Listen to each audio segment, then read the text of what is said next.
जीवन वृत्त इस प्रकार है। फणीश्वरनाथ नाथ का जन्म 4 मार्च 1921 को बिहार, ठीक है, बिहार राज्य, बिहार के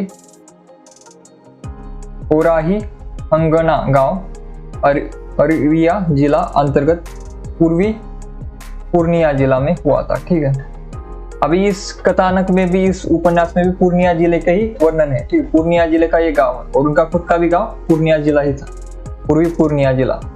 ठीक है, तो लगभग उन्होंने अपने जिले की और अपने गांव की कथा को देखकर लिखा है इसे, मेलाचल। ठीक है,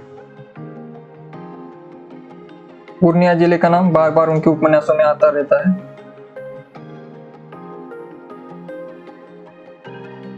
तो वो खुद भी पूर्णिया जिले के थे, राज्यता इनका बिहार के लेखक है। आगे बढ़ते, रेणु जी का बचपन का नाम फनेसरा था। ठीक है, फनेसरा इनको बचपन में कहा जाता। दादी ने उनका नाम रुनुआ रखा था। अंत में वाह जो है बिहार में लगाया जाता। ठीक है, बटुआ, बिचुआ, वाह। ठीक है, तो रुनुआ, ये बिहार में ऐसे छोटे बच्चे को बुलाया जाता है, छोटे बच्चे के नाम के साथ आ लगाया जाता है।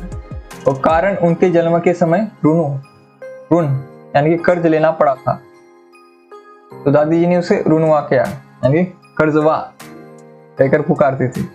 रेणु जी के पिता का नाम शीलानाथ मंडल तथा माता का नाम पानो देवी था। ठीक है, पानो देवी और शीलानाथ के बेटे। रेणु जी की 3 शादियां हुई है। पहली पत्नी रेखा राय थी, जिससे एक बेटी हुई, बेटी का नाम है कविता राय। दूसरी पत्नी पद्मा रेणु थी, जो कटिहार जिले के महमदिया ग्राम की रहने वाली थी। दूसरी पत्नी पद्मा रेणु से 3 पुत्र और 3 पुत्रियां हो गए। ठीक है, और ये हो गए 7। ठीक है, ऊपर का एक मिलाकर 3 और 1 7। फिर बड़ा बेटा पद्म पराग, ठीक है, इनके पद्मा से जो बेटा हुआ था उनको पद्म पराग नाम लिया, पद्म पराग राय।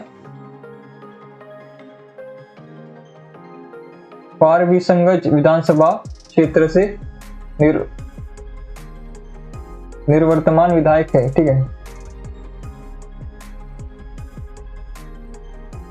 तो ये पॉलिटिक्स में उनका बेटा गया था।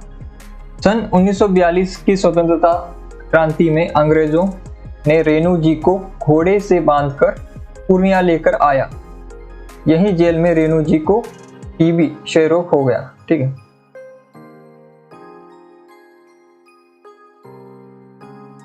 रेणु जी को घोड़े से बांधकर जो लाया गया था, और फिर उनको टीबी क्षय रोग, मैंने आपको बताया था कल भी हमने एक उपन्यास पढ़ा है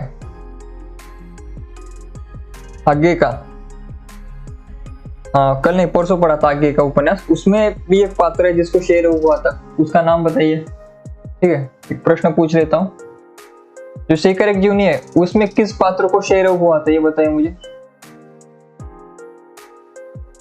पात्र को क्षय रोग हुआ था, ये बताइए। विभा जी नमस्ते, विद्या जी नमस्ते जी, धन्यवाद विद्या जी। एक प्रश्न का उत्तर दीजिए।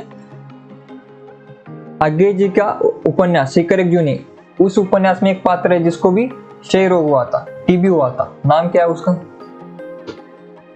इलाज के लिए पटना अस्पताल में भर्ती हुए। यही रेणु जी की सेवा के लिए लतिका को लाया गया, जो बाद में धन की तीसरी पत्नी हुई। धन की नहीं, इनकी। ठीक है, तो पहली दो पत्नियों के साथ उन्होंने शादी की थी। जब वो बीमार पड़े तो उनको देखभाल करने के लिए एक नर्स आई थी लतिका नाम की, तो उस नर्स के साथ उन्हें प्रेम हो गया और उन्होंने उनके साथ शादी की। तो इस प्रकार से इनकी 3 शादियां हुई। रेणु जी क्रांतिकारी भी थे। 9 साल की उम्र में 40 साथियों को मिलाकर वानर सेना का गठन किया था। जेल में जब उनका नाम पूछा गया तो वो अपना नाम जवाहरलाल नेहरू पिता मोतीलाल नेहरू बताया। रेणु जी के बचपन है यहाँ पर, बचपन के शिक्षक रामदेनी तिवारी थे। ठीक है, बचपन के शिक्षक जो है रामदेनी तिवारी, जिन्होंने इनको पढ़ाया। जवाहरलाल नेहरू हमारे फर्स्ट पीएम है उस समय, इनका नाम बड़ा था, और मोतीलाल नेहरू उनके पिताजी का नाम, जवाहरलाल नेहरू।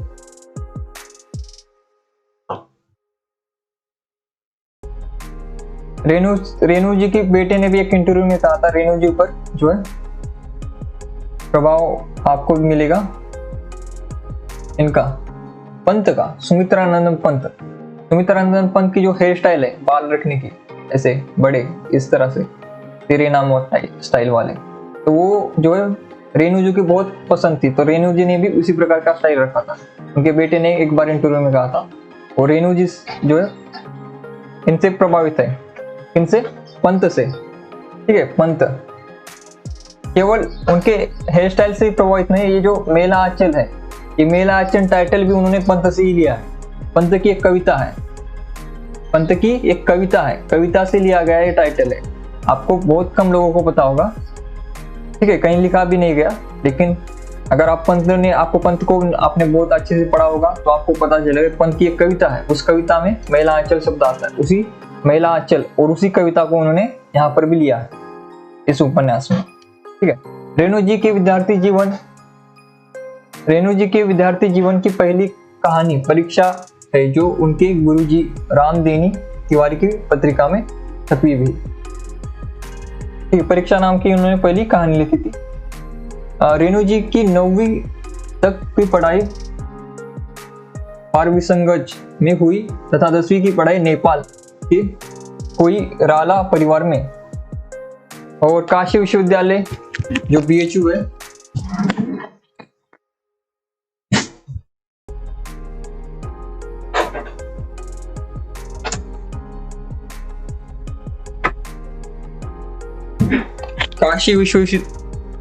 काशी विश्वविद्यालय में बट बाबा कहानी लिखी, जो काफी चर्चा का विषय। BHU में उन्होंने बट बाबा नाम का एक कहानी लिखा था। आगे मेला आंचल उपन्यास को प्रकाशित किया गया था।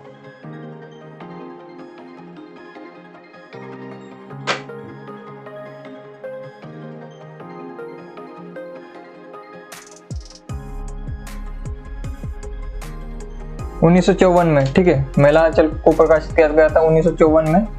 करने में लतिका जी ने अपने गहने बेचकर रुपए दिए थे। लतिका कौन है ये?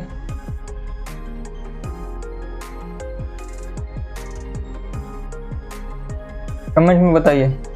समकालीन कवि सच्चिदानंद वात्स्यायन आगे रेणु जी के परम मित्र थे, और इन दोनों ने मिलकर जब बिहार में अकाल पड़ा था तब दोनों ने मिलकर उस पर रिपोर्ट भी बनाई थी। ठीक है, आंचलिक कथाकार फणीश्वरनाथ रेणु का देहावसान 11 अप्रैल 1977 को ऑपरेशन के दौरान आई गड़बड़ी के कारण हो गया। ठीक है, इनका ऑपरेशन चल रहा था, उसमें गड़बड़ी होने के कारण इनकी मृत्यु।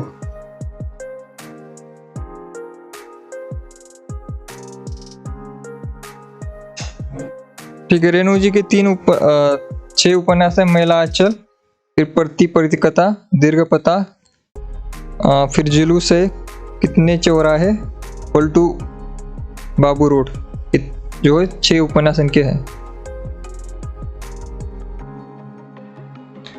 फिर इनके रिपोर्टाज 4 है। ऋणजल धनजल, इसमें जो है जब बिहार में अकाल पड़ा था और फिर बिहार में बाढ़ आई थी, तो ये दोनों पर उन्होंने लिखा था। ठीक है, और नेपाल की क्रांति कथा, फिर श्रुत अश्रुत पूर्व, फिर एकलव्य के नोट्स, ये सब कुछ उन्होंने लिखा है।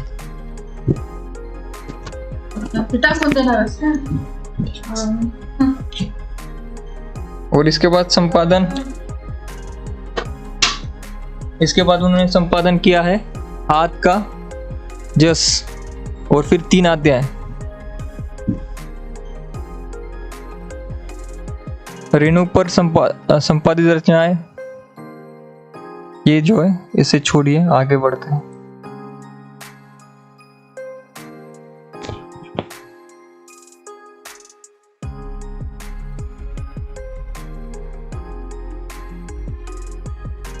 रेणु जी की कथा संग्रह है ठुमरी, उनका पहला कहानी संग्रह है। फिर आदिम रात्रि की महक, फिर अग्निखोर, फिर मेरी प्रिय कहानियां और रेणु की श्रेष्ठ कहानियां।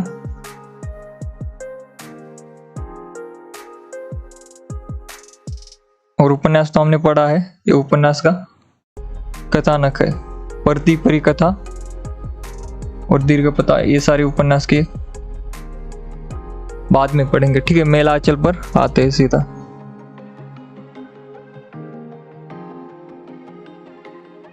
मेलांचल फणीश्वरनाथ रेणु की प्रसिद्ध और उनके यश को युगों युगों तक सुरक्षित रखने वाला उनका प्रथम उपन्यास मेलांचल को माना जाता है। उनका ये पहला उपन्यास है और इनका सबसे प्रसिद्ध उपन्यास भी यही बना है, ठीक है। मेलांचल शब्द का अर्थ क्या होता है? आंचल यानी कि एक क्षेत्र विशेष, ठीक है। और मेला क्यों इस पे लगाया गया? क्योंकि उस क्षेत्र का जो है दुखांत उन्होंने दिखाया है, किस प्रकार से उस क्षेत्र में जो है बीमारियां हैं, गरीबी है, फिर साक्षरता नहीं है, वहाँ पर लोगों को किस प्रकार से जो है जमींदारों के द्वारा जो है उनको प्रताड़ित किया जाता है। इन सभी से कारण वो मेला हो चुका है, ठीक है, आंचल, इसलिए मेलांचल कहा गया है। तो कहा जाता है कि मेलांचल के प्रकाशन के लिए रेणु जी पटना की गलियों की खाक छानी पत्नी लतिका के सारे गहने बेचे, तब जाकर कुछ मित्रों के सहयोग से समता प्रकाशन से यह उपन्यास प्रकाशित हो सका, ठीक है। इनका पहला उपन्यास था, इसलिए प्रकाशित करने में उनको ज़्यादा दिक्कतें हुई। मेलांचल उपन्यास ने रेणु को साहित्य संसार में प्रथम कोटि के उपन्यासकार के रूप में ही प्रतिष्ठित नहीं किया, बल्कि हिंदी में आंचलिक उपन्यास लेखक के रूप में अव्वल दर्जे में लाकर खड़ा कर दिया। रेणु जी ने स्वयं अपने मेलांचल उपन्यास को आंचलिक उपन्यास की संज्ञा प्रदान की है, जो कि भूमिका में उन्होंने बताया। वैसे मेलांचल उपन्यास की प्रसिद्धि इतनी बड़ी कि राजकमल प्रकाशन के तत्कालीन प्रबंध निर्देशक ओम प्रकाश जी ने इस संस्करण की बची सारी प्रतियां समता प्रकाशन से खरीदकर उसे नष्ट कर पुनः नए कलेवर में अपने राजकमल प्रकाशन से प्रकाशित किया, ठीक है। आज भी राजकमल प्रकाशन से ये किताब प्रकाशित होती है, ओरिजिनल वाली जो है। और बाकी क्योंकि कॉपीराइट हट चुका है तो बाकी प्रकाशन भी, मंजुल प्रकाशन भी इसे प्रकाशित करता है, लेकिन इसकी कॉपीराइट पहले राजकमल प्रकाशन ने खरीदी थी समता प्रकाशन से। मेलांचल की भूमिका में स्वयं रेणु जी ने कहा है कि यह है मेलांचल, एक आंचलिक उपन्यास, ठीक है। खुद ने उन्होंने अपने उपन्यास को आंचलिक उपन्यास कहा है अपनी भूमिका में। कथानक है पूर्णिया, पूर्णिया जिला उनका खुद का जिला ही है। पूर्णिया बिहार राज्य का एक जिला है। इसके एक ओर है नेपाल, दूसरी ओर पाकिस्तान और पश्चिम में बंगाल। विभिन्न सीमा रेखाओं से इसकी बनावट मुकम्मल हो जाती है, ठीक है। अब दूसरी ओर पाकिस्तान है। ये पाकिस्तान कौन है बताइए मुझे? पाकिस्तान यहाँ पर कहीं से आ गया मुझे बताइए? बिहार के बाजू में पाकिस्तान कैसे आ गया? कोई बताएगा जल्दी?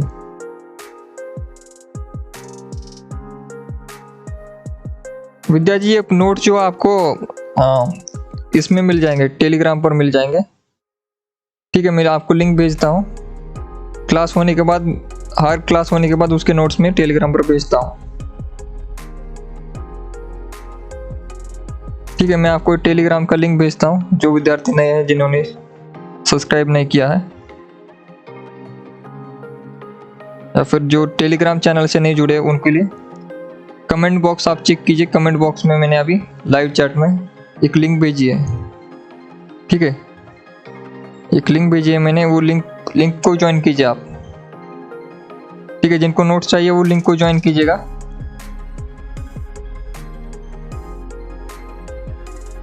ठीक है। मैंने लिंक भेजी, अभी जो मैं पढ़ा रहा हूँ ना, ये इसका पीडीएफ मैं आपको भेज दूंगा, ठीक है।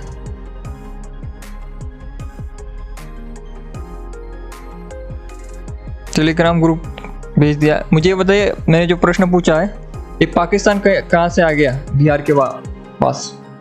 कोई बताएगा?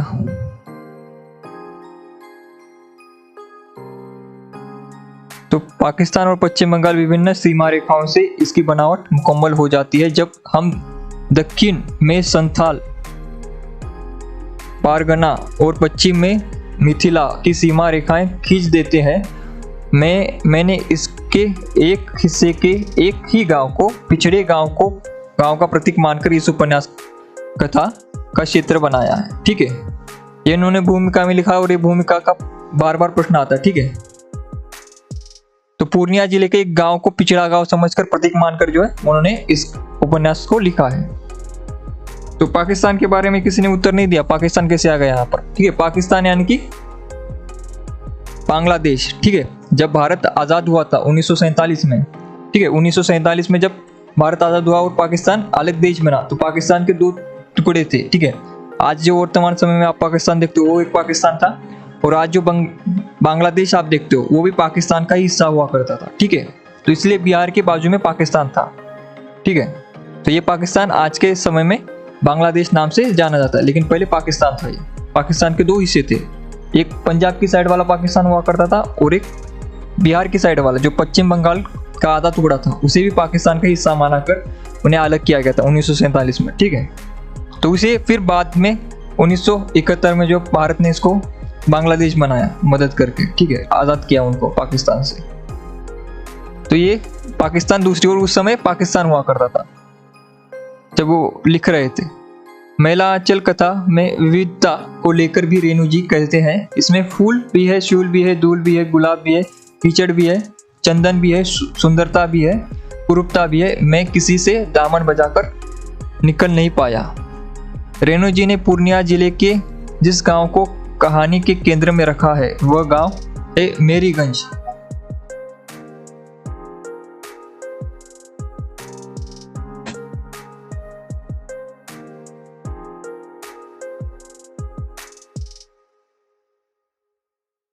ठीक है, मेरीगंज पूछा जाएगा किस गांव का उल्लेख है, तो मेरीगंज गांव का उल्लेख इस कथा में।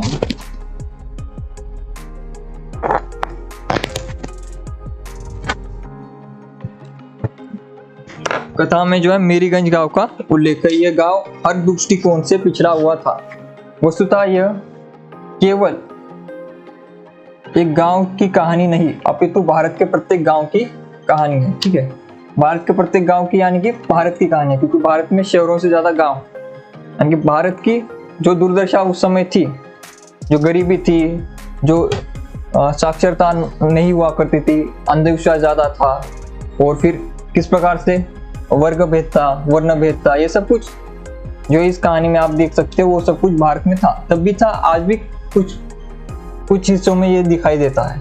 ठीक है, तो यह गांव हर दृष्टिकोण से पिछड़ा हुआ था। वस्तुतः यह केवल एक गांव की कहानी नहीं अपितु भारत के प्रत्येक गांव की कहानी है जो अपने पिछड़ेपन में मेरीगंज की है। महिला आंचल उपन्यास 2 खंडों में विभक्त है। ठीक है, 2 खंडों में विभक्त है, लेकिन किताब एक ही है। ठीक है, एक किताब में 2 खंड है। ठीक है, महिला आंचल उपन्यास की किताब में 2 खंड है, 2 पार्ट है उसमें। प्रथम खंड में जो है 44 तथा द्वितीय खंड में 30 परिच्छेद है। ये पूछा जाता है परीक्षा में, तो इसको याद कीजिए। ठीक है,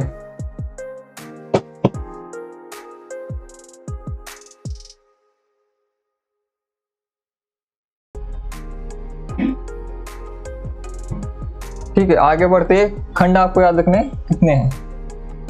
आगे बढ़ते महिला आंचल उपन्यास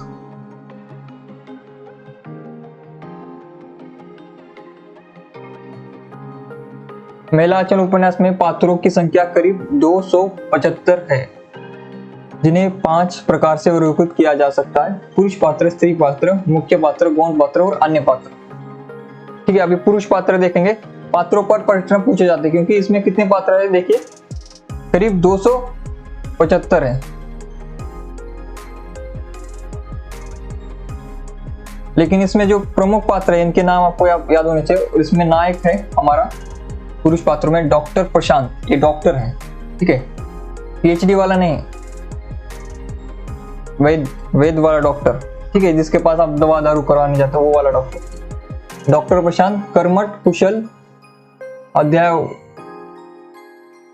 अध्ययवासी, समाजसेवी, दोनों का हितैषी। फिर तहसीलदार विश्वनाथ प्रसाद, कानूनी दांव पेच में माहिर, गांव का सर्वाधिक सम्मानित व्यक्ति। फिर ठाकुर राम कृपाल सिंह, राजपूत टोले का प्रमुख, अनपढ़ किंतु चतुर व्यक्ति। ठीक है, ये सब पूछे जाते हैं और इनके कार्य भी पूछे जाते हैं। ठीक है, डॉक्टर प्रशांत किस प्रकार का था, कर्मठ था, कुशल था, और तहसीलदार कौन था। ठीक है, ये पूछा जाता है। फिर ये डॉक्टर राम कृपाल सिंह कौन थे, पूछे जाते हैं। राजपूत टोली के प्रमुख कौन थे, इस प्रकार से प्रश्न आ सकता है। फिर कालीचरण गांव के युवकों का नेता, सोशलिस्ट पार्टी का कर्मठ कार्यकर्ता। ठीक है, सोशलिस्ट पार्टी का कार्यकर्ता कौन है, कालीचरण। फिर सेवादास, माया अथवा स्त्री के चक्कर में फंसा दुचरित्र महंत। ठीक है, सेवादास, नाम सेवादास है लेकिन कर्म से ये उदास है। ठीक है। फिर बालदेव, कर्मठ भावुक कांग्रेसी कार्यकर्ता है। फिर बावनदास, सच्चा देशभक्त, गांधी जी का प्रतिरूप, शहीद। ठीक है, इस पर ज्यादा प्रश्न आते हैं। ठीक है, गांधी जी का ये प्रतिरूप है। इस कथा में गांधी जी का पात्र या फिर गांधी जी को बताने के लिए, उनकी आइडियोलॉजी को बताने के लिए बावनदास इस पात्र को रचा गया है। ठीक है, तो गांधी जी की तरह ही सच्चा देशभक्त था, देश के लिए मर मिटने वाला। और इसे जब पता चलता है कि गांव में और हमारे भारतीय पॉलिटिक्स में आजादी के बाद किस प्रकार से गांधी जी की हत्या हो रही है, कि उनके विचारों की हत्या हो रही है, किस प्रकार से हमारे देश में अभी सच्चाई का कोई स्थान ही नहीं बचा। लोग जो है भ्रष्टाचार करना चाहते, लोगों को दबाना चाहते हैं। ये जाति भेद नहीं बदलने वाला, ऊंच नीच का जो भाव है और वहीं रहने वाला। और ठीक है, इसको फिर इसे मारा भी जाता है, इसकी हत्या भी की जाती है बावनदास की, ये हम पढ़ेंगे आगे।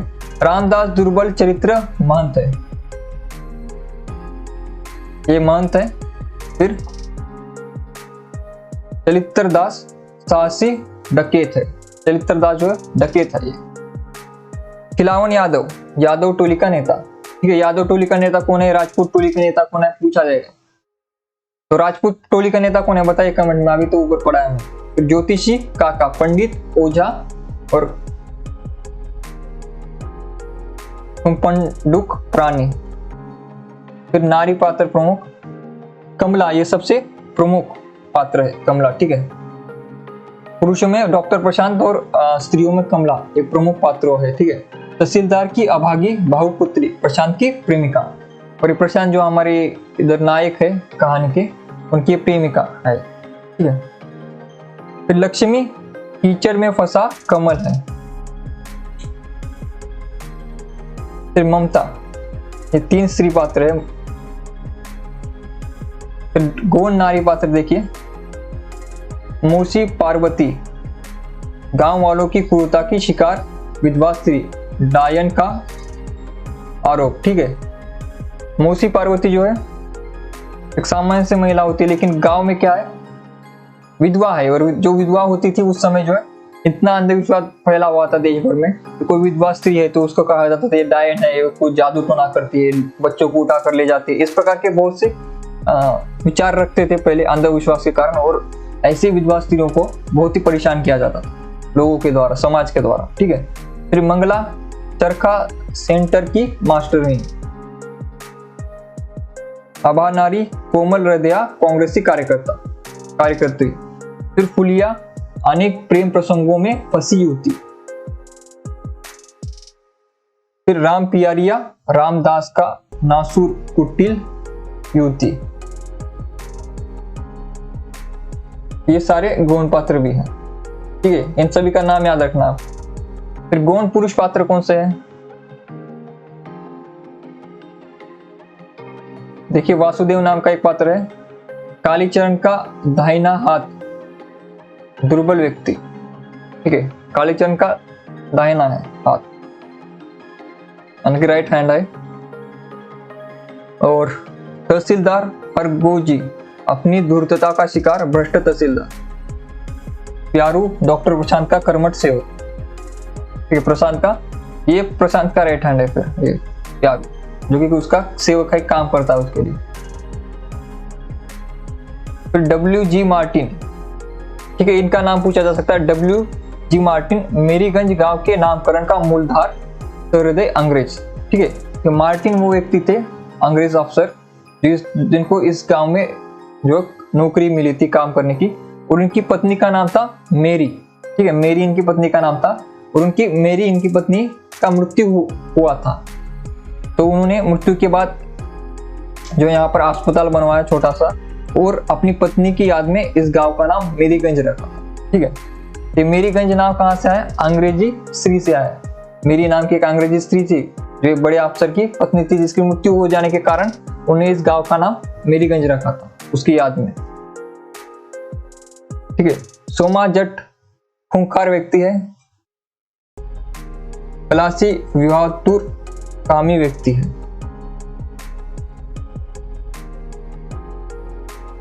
लहर सिंह भदास धूर्त एवं कामुक साधु है। रामकिशन बाबू अंग्रेजी कार्यकर्ता। अभी अन्य पात्र, ये ऐसे पात्र है जिनका उल्लेख उपन्यास में दो एक प्रसंग में हुआ। राम नारायण, उद्धवजी भगत, राम बरन केथरी, तत्कोड़ी, उचित दास, गंगा प्रसाद यादव, सनिया मरमू, राजू लक्ष्मीदास, नारायण दास, कलश महतो, चुन्नी गोसाई, गांधी जी। ठीक, गांधी जी का उल्लेख होता रहता है बार बार, गांधी जी ने कहा, गांधी जी ने वो कहा, इस प्रकार से। और गांधी जी की मृत्यु के समाचार भी इस उपन्यास में है। ठीक है, गांधी जी की जब मृत्यु होती है, कब हुई गांधी जी की मृत्यु, कोई बताए? फिर पंडित नेहरू जी की बात है, राजेंद्र प्रसाद जी की बात है। कौन है राजेंद्र प्रसाद जी? फिर देवनाथ मलिक, फिर सोनाई यादव, फिर मंजू महतो। ठीक है, फिर जालिम सिंह और हरकू तेली, नागा बाबा और भोला बाबू। ठीक है, गांधी जी की मृत्यु के समाचार भी इस कहानी यानी कि उस उपन्यास में है। उसके बाद पूरे गांव में एक शोक का वातावरण फैल गया था। ठीक है, गांधी जी उस समय भारत के लिए जो ईश्वर के समान पूजनीय व्यक्ति थे, और उनकी मृत्यु के बाद जो पूरे भारतवर्ष में जो शोक हुआ था, वही इस उपन्यास में भी दिखाया गया है। उस दिन जो है पूरे लोग, अक्षर पूरे लोग जो है पूरे भारत में जो है रो रहे थे जब गांधी जी की मृत्यु हुई थी। इतना बड़ा शोक भारत ने कभी नहीं मनाया जब गांधी जी की मृत्यु हुई थी, उससे पहले और उसके बाद कभी नहीं मनाया। ठीक है, तो गांधी जी की कब मृत्यु हुई थी किसी को पता है? दीक्षा जी, इतने सारे पात्र आपको याद नहीं करने, जो मैंने प्रमुख पात्र दिए, प्रमुख स्त्री पात्र, प्रमुख पुरुष पात्र। ठीक है, इनको याद करना है। और अन्य पात्र को एक बार मैंने बताया, अगर पूछा जाए तो आपको याद रहे इसलिए। ठीक है, क्योंकि इसमें 275 से ज्यादा पात्र है, तो सभी के पात्रों के नाम याद रखना इंपॉर्टेंट नहीं है। लेकिन गांधी जी, नेहरू जी की बात है इसमें, राजेंद्र प्रसाद की बात है, ये याद रखना है आपको। फिर याद रखना ये मार्टिन साहब थे अंग्रेजी अफसर, जिनकी पत्नी की मृत्यु के बाद मेरीगंज नाम जो पड़ा, ये सब कुछ याद रखना है। ठीक है, फिर बाकी गौण पात्रों को आप छोड़ सकते हो, सिर्फ प्रमुख पात्रों को पहले याद कीजिए। ठीक है, इस उपन्यास की कथा वस्तु पात्र प्रधान न होकर आंचल प्रधान है। ठीक है, इसमें जो कथानायक है, मूल कथानायक कौन है? मूल कथानायक है अंचल, यानी कि वो क्षेत्र में जो हो रहा है, उस गांव में जो हो रहा है, वही इसका नायक है। वो गांव, मेरीगंज गांव ही इसका नायक है। ठीक है, मेरीगंज गांव के लोग उसमें किस प्रकार से, फिर आदिवासी भी है, ये सब कुछ, सब जो कहानी उसमें चलती है, उसमें आपको उभर कर क्या आता है? वो गांव ही उभर कर आता है नायक के रूप। ठीक है, तो अंचल प्रधान है, और इस दृष्टि से इस कथा का नायक मेरीगंज गांव को दिया गया है। ठीक है, कथानायक जो ओरिजिनल है गांव ही है। मेरीगंज गांव का नामकरण कथानक के काल से 35 साल पहले W.G. मार्टिन ने अपनी पत्नी मेरी के नाम पर किया था। मार्टिन ने इस गांव को कोठी की नींव डाली थी। ठीक है, इस गांव की नींव उन्होंने डाली थी और अपनी पत्नी की याद में इसका नाम मेरीगंज किया था। ठीक है, प्रश्न पूछा जा सकता है, मेरीगंज नाम जो है किस प्रकार से इस गांव को मिला? तो 35 वर्ष पहले इस गांव का नाम पड़ा था मेरीगंज, मेरी के नाम पर। इस उपन्यास में मेरीगंज के बाद सशक्त नायकत्व के पद का अधिकारी डॉक्टर प्रशांत है। ठीक है, जैसे कि मैंने कहा इस कहानी का नायक है डॉक्टर प्रशांत। अज्ञात कुल वाला है। उसकी मां ने एक मिट्टी को हांडी में डालकर कोशी मैया को समर्पित कर दी थी। ठीक है, अभी डॉक्टर प्रशांत का पूरे कथानक में हमें पता नहीं चलता कि ये किस जाति के हैं। ठीक है, किस जाति के पूछते भी है इनको बार बार लोग, गांव के लोग। ठीक है, गांव के लोग हमेशा पूछते हैं आपकी जाति क्या है, डॉक्टर साहब आपकी जाति क्या है, और वो कहते हैं कि आप अभी तक सुधरे नहीं, आपके विचार अभी भी वही है कि किसकी क्या जाति है। इसी में अभी तक आपका विचार यही चलता है। ठीक है, ऐसे कहते हैं वो फिर रिप्लाई में। नेपाल से निष्कासित प्रसिद्ध उपाध्याय परिवार ने सहरसा अंचल में एक आश्रम की स्थापना की थी। उसी में रहने वाली पति डॉक्टर अनिल कुमार बैनर्जी द्वारा परित्यक्त युवती स्नेहमयी ने डॉक्टर प्रशांत को गोद लिया और प्रशांत नाम दिया। ठीक है, तो इनके माता पिता कौन है? अनिल कुमार बैनर्जी और उनकी पत्नी स्नेहमयी के ये गोद लिए हुए बच्चे हैं। इनकी माँ कौन थी पहली पता नहीं। फिर डॉक्टर प्रशांत अध्ययन काल में पिता के नाम में अनिल कुमार बैनर्जी और जाति में हिंदू ब्राह्मण लिखता था। ठीक है, क्योंकि बैनर्जी जो होते हैं वो ब्राह्मण होते बंगाल के। ठीक है, वेस्ट बंगाल के ब्राह्मण लोगों का सरनेम बैनर्जी होता। तो इन्होंने तो गोद लिया गया था, तो इनकी जाति क्या है ये पता नहीं, लेकिन इन्होंने गोद लिया था, उनकी जाति ब्राह्मण हुआ करती। ठीक है, हिंदू प्रशांत हिंदू विश्वविद्यालय से ISC पास कर पटना मेडिकल से डॉक्टरी पढ़ कर डॉक्टर बना। उसकी माँ की भी यही इच्छा थी। ठीक है, ISC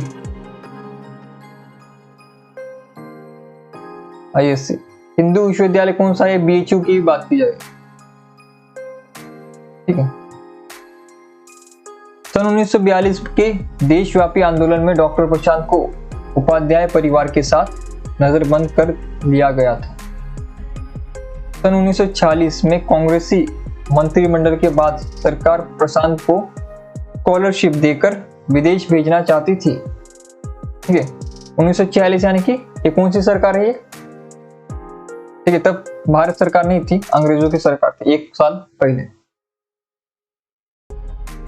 पर उसने पूर्णिया के ही किसी गांव में रहकर मलेरिया और कालाजारा यानी कि कॉलरिया, कालाजारा कहा जाता है इसे हिंदी में, पर शोध करना स्वीकार किया।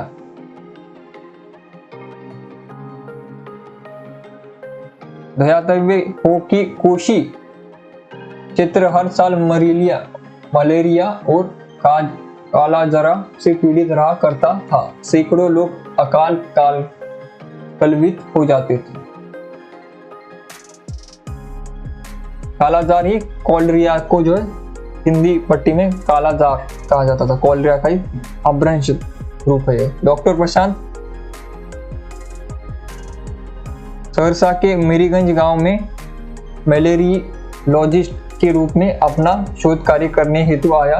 इसके फैसले से डॉक्टर पटवर्धन नाखुश हुए तो उसके प्रिंसिपल साहब और ममता ने खूब सराहना की। ठीक है, ममता इनकी दोस्त थी डॉक्टर प्रशांत की।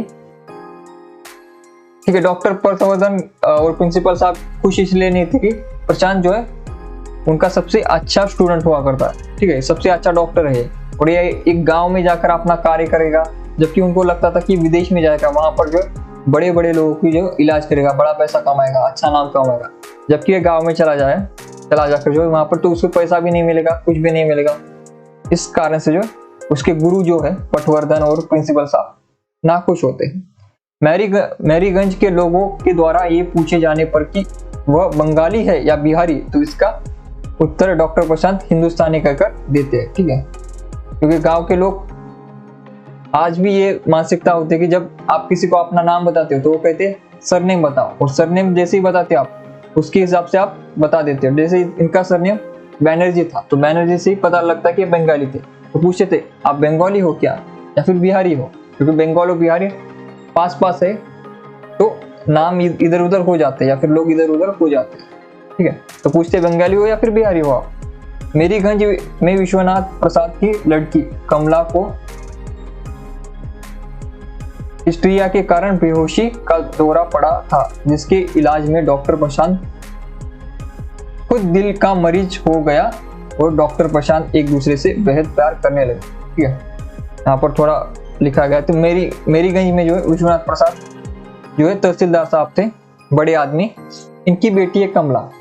ठीक है, तो इसको ये बेहोश हो गई थी एक दिन, तो उसे देखने के लिए डॉक्टर प्रशांत जाता है, और जैसे ही उसे इलाज करते समय इन दोनों के जो है एक दूसरे के प्रति आकर्षण होता है और प्रेम बन जाता है, ठीक है।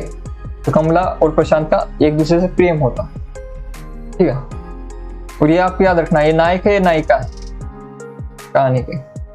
डॉक्टर प्रशांत होली के अवसर पर गांव में विदापत नाच देखता है।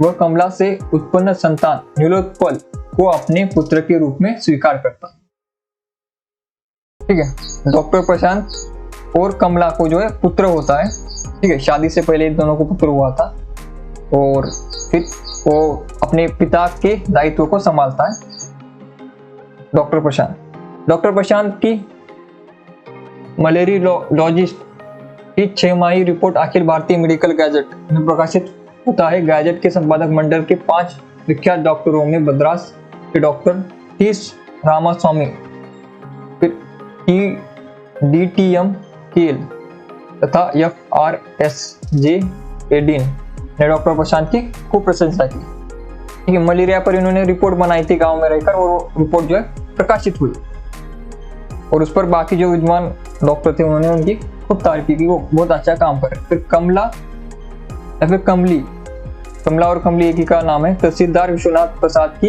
एकमात्र संतान है डॉक्टर प्रशांत की प्रेमिका, और उनको एक पुत्र भी होता है नीलोत्पल नाम का। कमला और डॉक्टर प्रशांत की पहली मुलाकात डॉक्टर के साबुन के हाथ धोने से होती है।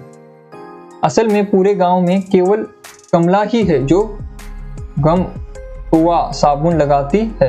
कमला के बारे में कहा जाता है कि तहसीलदार साहब की बेटी कमला जब गम कुआ साबुन से नहाने लगती है तो सारा गांव गमागम करने लगता है, ठीक है। गमागम यानी कि खुशबूदार हो जाता है, ठीक है। गांव है, गांव में कोई साबुन लगाकर नहाता नहीं था, पानी से ही नहाया करते थे, लेकिन तहसीलदार की बेटी है, ठीक है, आमिर घर की बेटी है, तो वो साबुन लाती थी, साबुन से नहाती थी।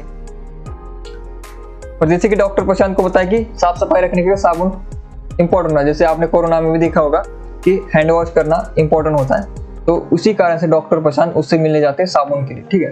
कमला के शादी की बात कई जगह चलती है, मगर किसी कारणवश छूट जाती है, मेरी शादी हो नहीं पाती।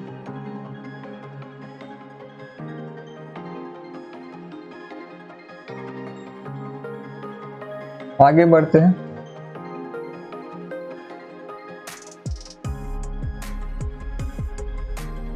पहली जगह जहां बात चली थी वहां से तो पान देने की बात भी पक्की हो गई थी, ठीक है।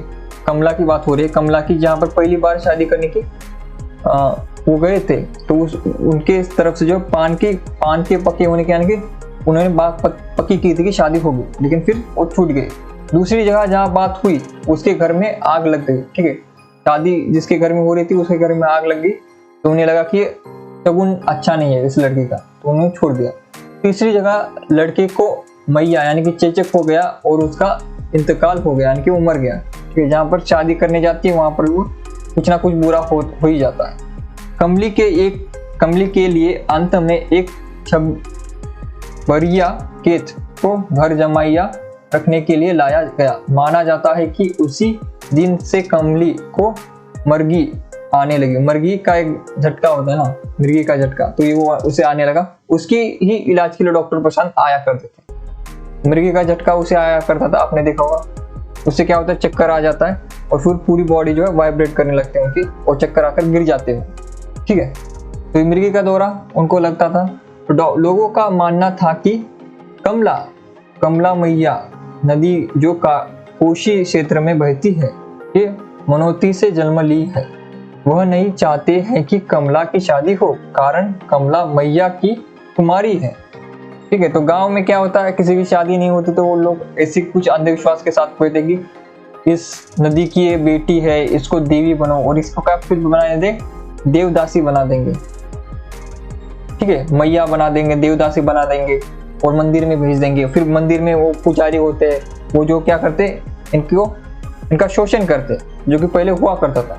लेकिन ये तहसीलदार की बेटी थी, इसलिए तहसीलदार के पास ताकत थी, इसलिए इसे ऐसी मैया या फिर देवदासी बनने से रोक देते हो।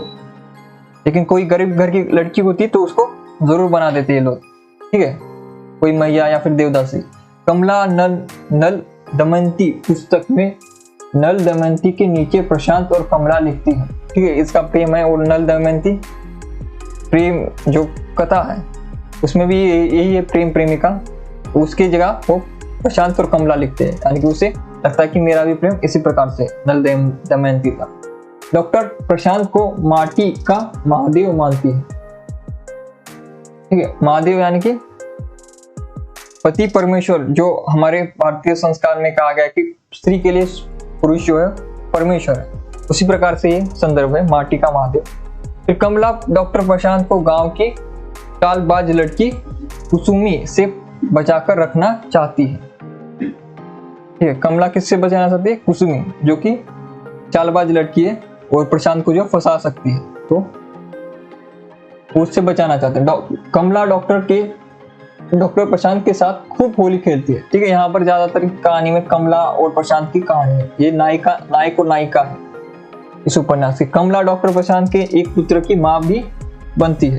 कालीचरण शुरू में बालदेव का चेला था, किंतु अपनी सूझबूझ से उससे भी आगे निकल गया, ठीक है। बालदेव ये भी नेता टाइप आदमी है, इसका ये पहले चेला हुआ करता था, लेकिन ये फिर इतना होशियार हो गया, चतुर हो गया कि अपना खुद का आगे बढ़ा, अपने चेले बनाए और खुद बड़ा आदमी बन गया, बालदेव से बड़ा। कांग्रेसी मिनिस्टर के पूर्णिया आने पर कालीचरण को कॉमरेड कालीचरण बनाया जाता है, किंतु वह बाद में सोशलिस्ट पार्टी में शामिल हो जाता, ठीक है। इनको कॉमरेड यानी कि यहाँ का लीडर बनाया जाता है। जब कांग्रेसी मिनिस्टर यहाँ पर आते हैं तो उनको कॉमरेड कालीचरण यानी कि उस इलाके का लीडर बनाया जाता है, लेकिन बाद में वो सब कुछ छोड़कर सोशलिस्ट पार्टी में चला जाता है, ठीक है, पार्टी बदल लेता है। कालीचरण का एक प्रसरती नवयुवक है, इसे देखकर लक्ष्मी को अवनुसी मूर्ति की याद आ जाती है। हरगौरी ने बालदेव को जूतों से मारा था। अंततः कालीचरण कसम खाता है कि मैं हरगौरी का खून पीकर रहूंगा, क्योंकि आपको पता बलदेव क्या है, इसके गुरु है, इसका ही तो चेला था वो। तो उसके गुरु को कोई जूते से मारेगा तो इसे उसका बदला वो जरूर लेगा, चेला। तो कालीचरण अखाड़ा में आली कहकर उतरता है। मंगला के बीमार पड़ने पर कालीचरण उसकी सेवा करता है। मंगला को वह मास्टरनी कहता है तथा अंत में मंगला से उसकी शादी हो जाती है। कालीचरण की शादी किसके साथ हुई? मंगला के साथ। कालीचरण ने किसकी सेवा की है? मंगला की।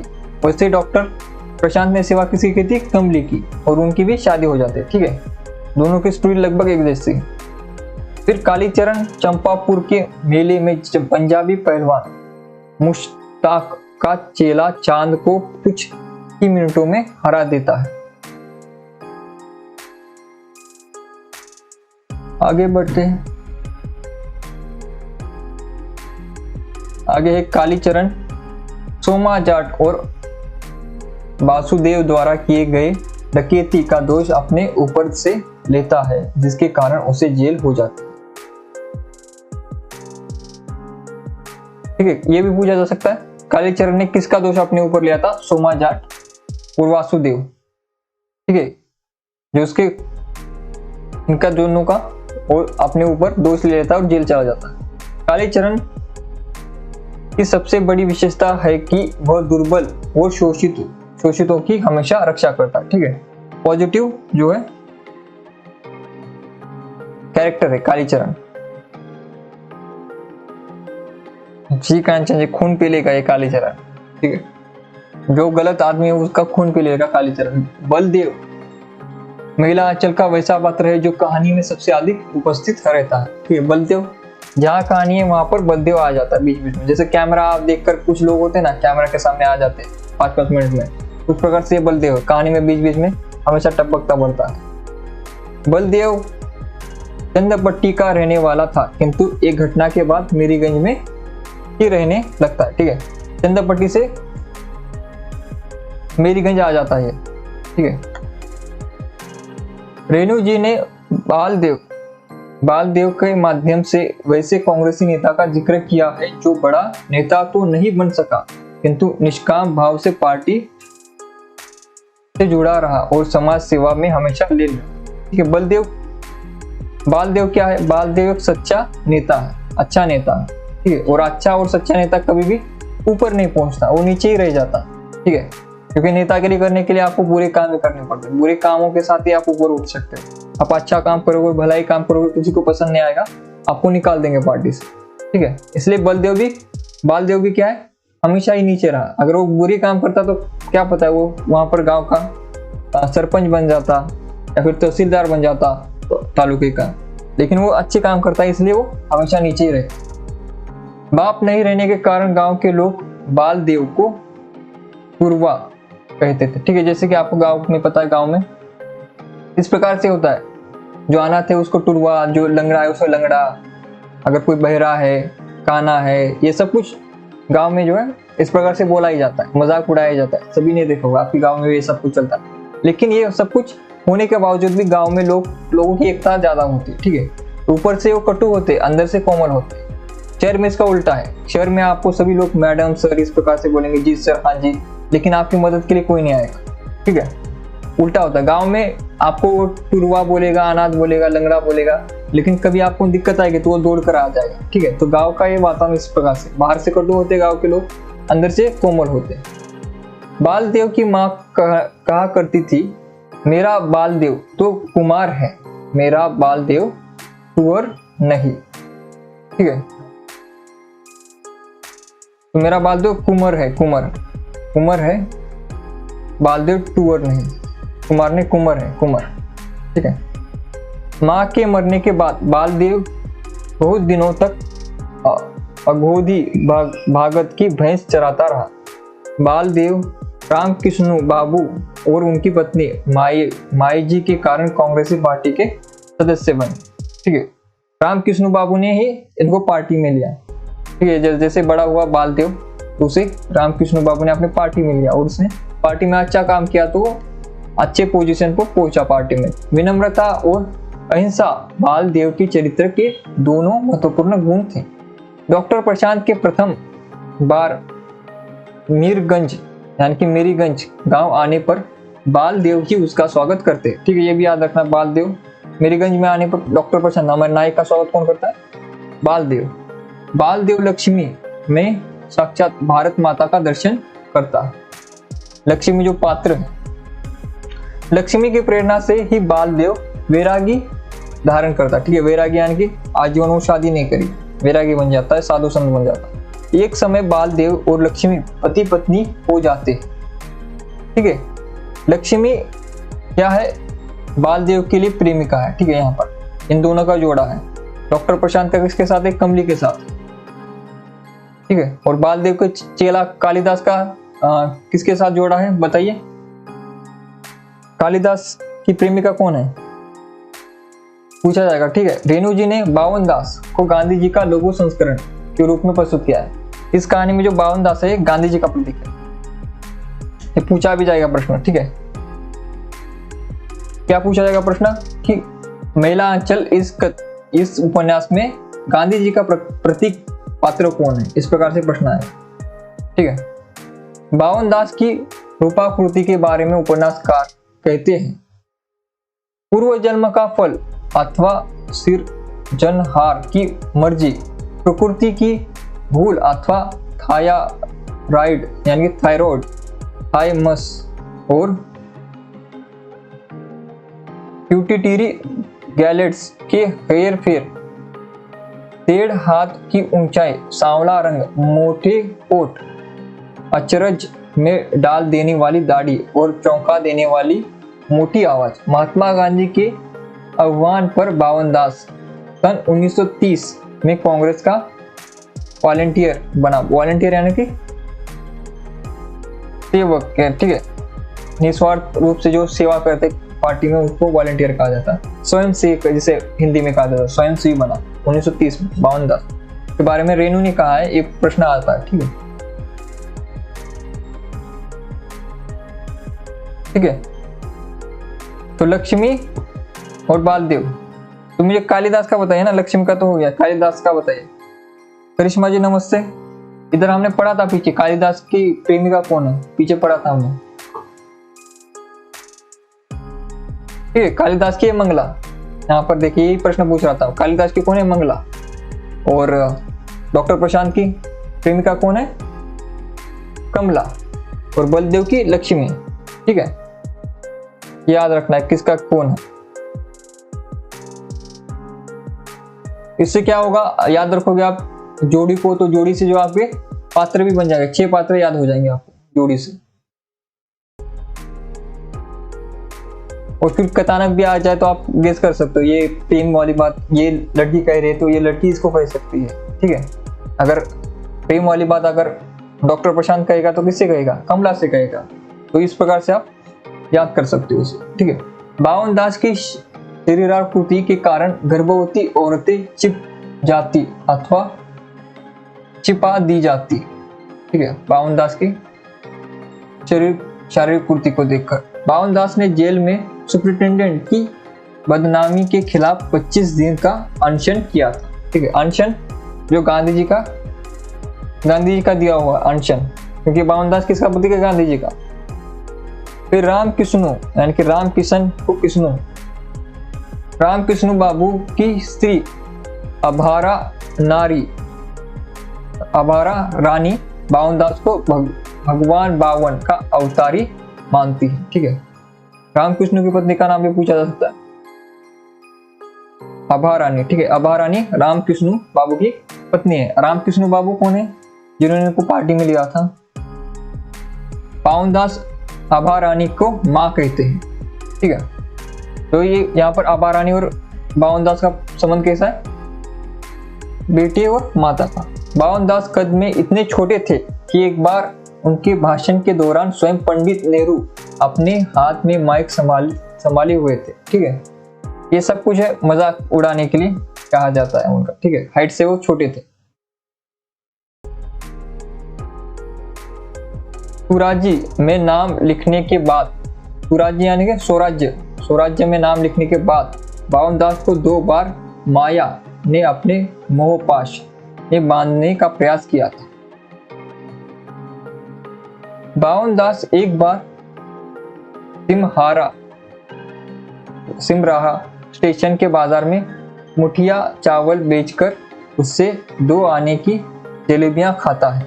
इसका प्रायश्चित करने के लिए गले में उंगली डालकर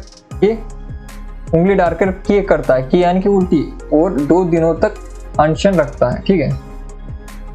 बावन दास क्या है, जैसे कि हर व्यक्ति के मन में इच्छा होती है, ठीक है। कुछ पैसे आ जाए तो कुछ अपने जो है जलेबी खा ले, कुछ मौज कर ले, लेकिन उसके बाद फिर उसे अकल आती है कि मैंने अपने जो है मेहनत की कमाई को जलेबी खाने में वेस्ट कर दिया। तो उसे फिर बाद में अकल आती है और फिर उसे पश्चाताप होता है कि मैंने ये गलत काम किया, ठीक है।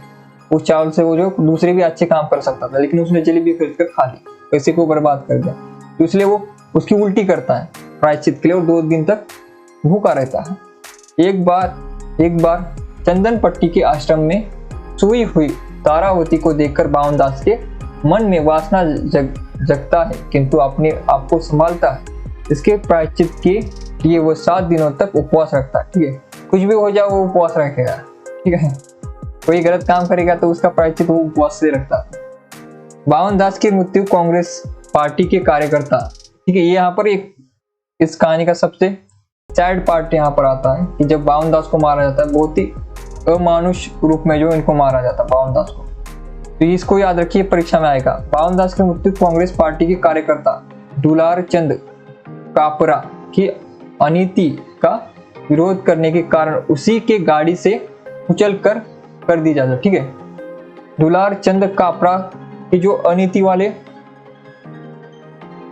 वो अनीति कर रहा था पार्टी में, गलत काम कर रहा था, उसके विरोध बावन दास खड़ा होता है, विरोध करता है उसका। तो ये जो है अपनी गाड़ी बावन दास के ऊपर चला देता है और बार बार चलाकर जो इसको मार देता है, और मारकर जो इसे गांव के बाहर सीमा पर फेंक आते हैं इसकी बॉडी को, ठीक है। इस प्रकार से बहुत ही दर्दनाक मौत जो है बावन दास को मिलती है, ठीक है।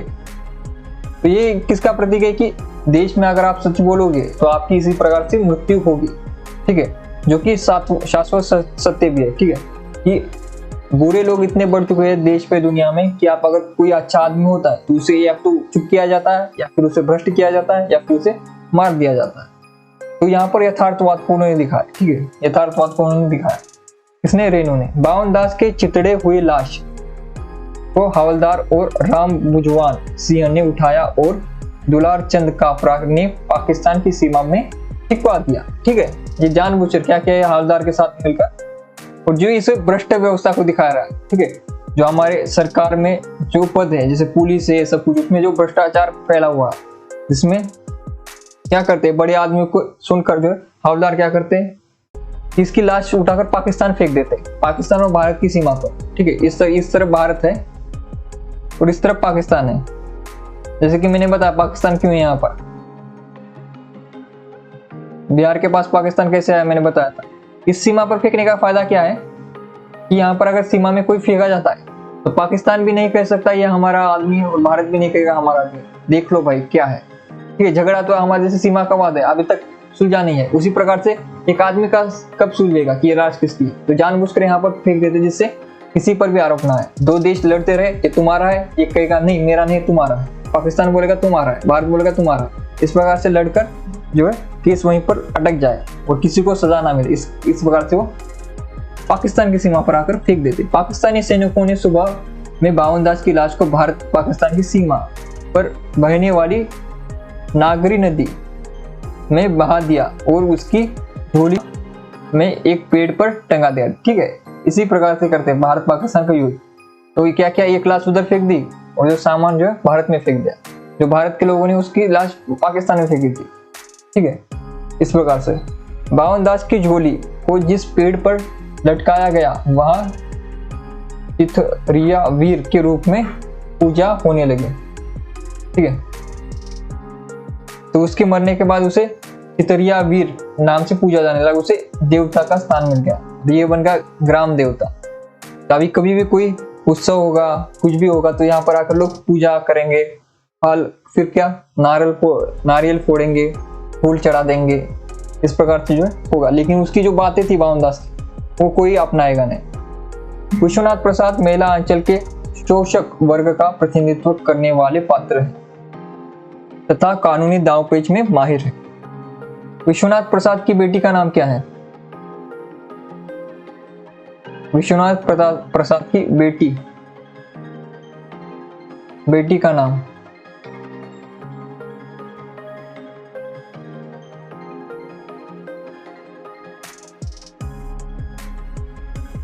जी करिश्मा जी, ये पढ़ा है हमने। आप लेट जुड़े हो।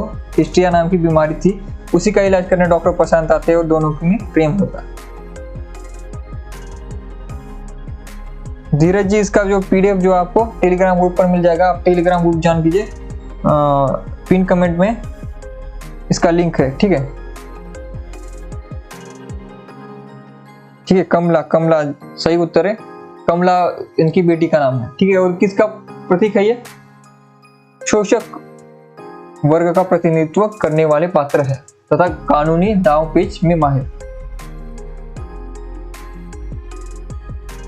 शोषक वर्ग यानी कि जो शोषण करता है, ठीक है। विश्वनाथ प्रसाद कायस्थ टोली का मुखिया है तथा पारबंगा के तहसीलदार के पास 1000 बीघे जमीन है, ठीक है। अमीर व्यक्ति है, 1000 बीघे जमीन है और कायस्थ टोली का मुखिया भी है।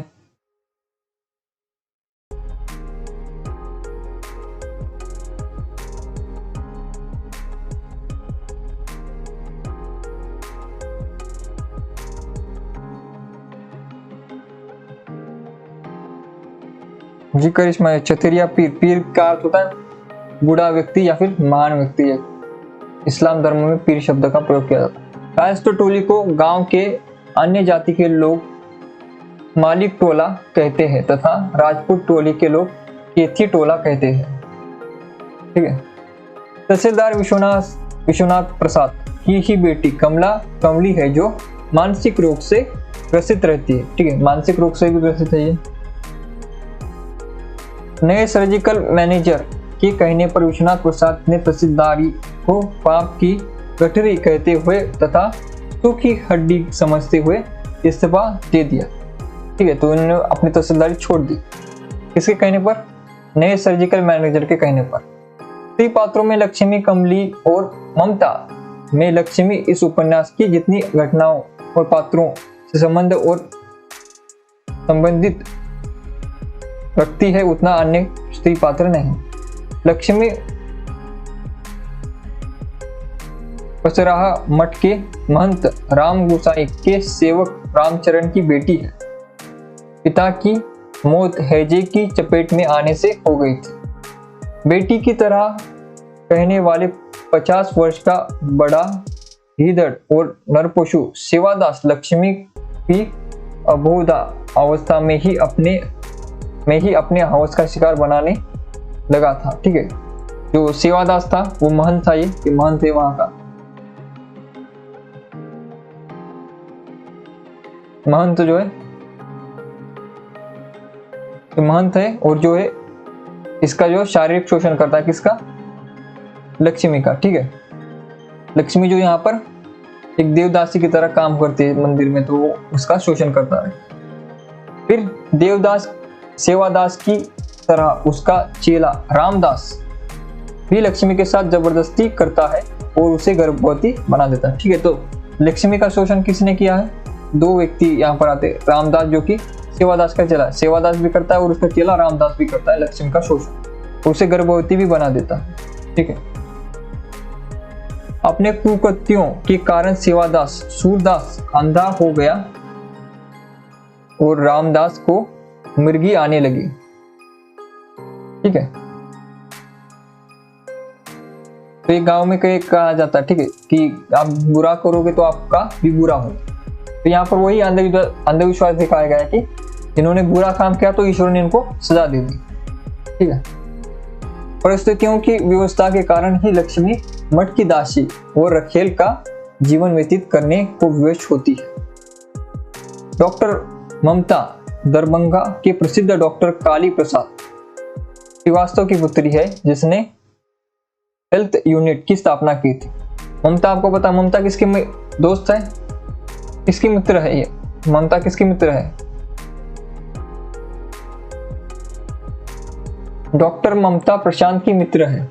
आगे आनी चाहिए। ठीक है, प्रशांत की मित्र है। प्रशांत द्वारा मेरीगंज जाकर रिसर्च करने के निर्णय का पुरजोर समर्थन भी करती है। फणीश्वरनाथ रेणु ने ममता को शरत बाबू के उपन्यासों की नारी कहा है। शरत बाबू यानी कि शरत चंद्र चट्टोपाध्याय। ठीक है, ममता की जिंदगी का एकमात्र विलास चाय है। ठीक है, चाय की प्रेमी है ये। वह दिन भर में 10-15 प्याली चाय पी जाती है। ठीक है, चाय पीना शरीर के लिए हानिकारक होता है, ये भी मैं यहाँ पर आपको बता दूं। चाय पीना शरीर के हानिकारक होता है। अंग्रेजों ने हमें एक गलत व्यसन जो है दिया है। ठीक है, इसको जितना कम किया जाए उतना अच्छा। इसके बाद उपन्यास के स्त्री पात्रों में फुलिया का भी स्थान है। वह विधवा है और अपने पिता मंगूस दास के यहाँ रहती है। उसका पिता सहदेव मिसर के यहाँ नौकरी करता है। फुलिया का देखिए, फुलिया का क्या है?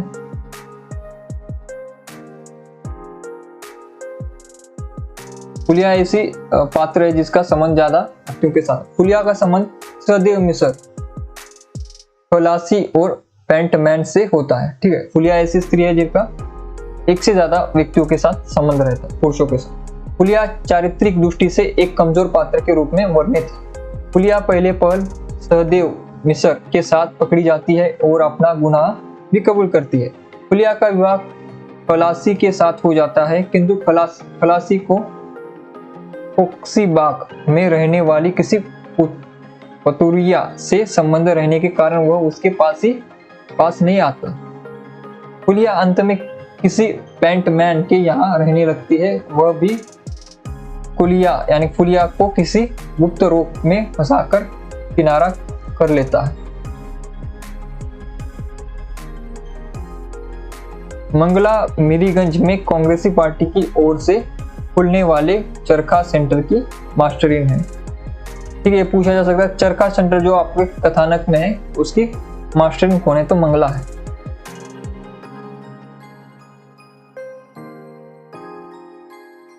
रमजू दास की स्त्री मेरीगंज की भ्रष्ट औरतों की सरदारनी है।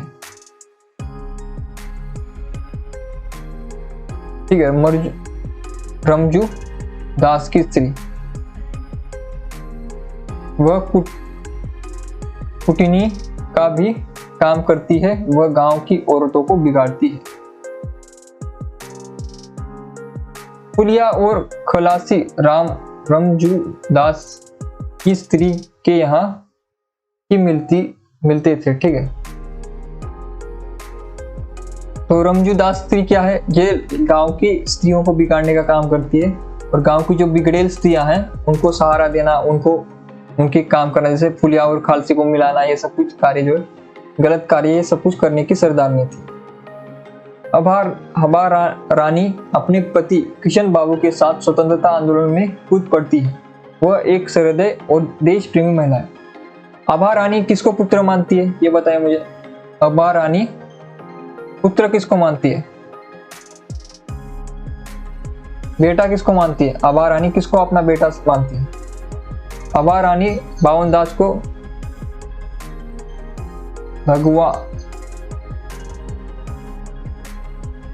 भगवान है, यहाँ पर भगवान बामन का रूप मानती है।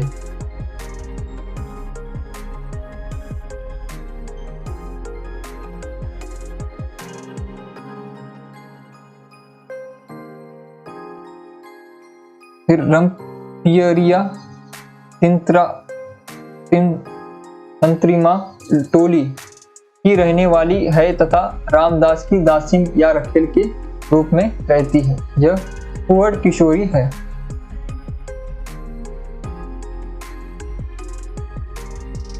तो राम पियारिया को मठ का नया महंत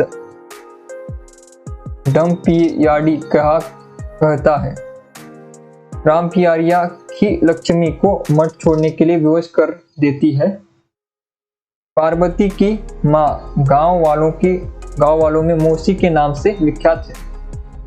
तो पार्वती मौसी कहा जाता है। ये विधवा है, वो विधवा है। गांव के लोग उसे अपशकुनी यानी कि अपशकुनी या डायन कहते हैं। गणेश पार्वती की माँ का नाती है।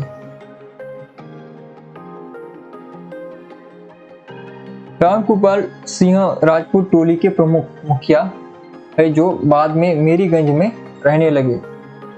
ये हंसोड़ प्रवृत्ति के प्राणी है। अपनी निरक्षरता के कारण रामकुपाल सिंह को गांव में आए साहब को सलाम करने का अवसर नहीं मिल सकता। रामकुपाल सिंह के पास अपनी पुश्तैनी 300 बीघा जमीन है।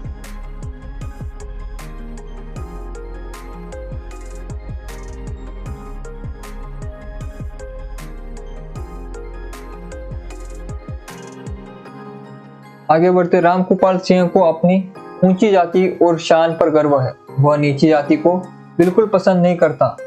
तो लू पासवान के गुरु को घोड़े पर चढ़ने के जुर्म में जूतों से पिटाई की थी। ठीक है, मुकदमे के चक्कर में फंसने पर रामकुपाल सिंह को तहसीलदार विश्वनाथ प्रसाद सिंह से कर्ज लेना पड़ता है और अपनी जमीन तक बेचनी पड़ती।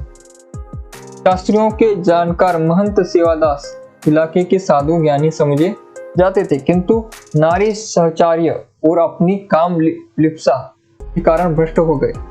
गांव के लोग सेवादास को ब्रह्मचारी नहीं व्यभिचारी कहते हैं।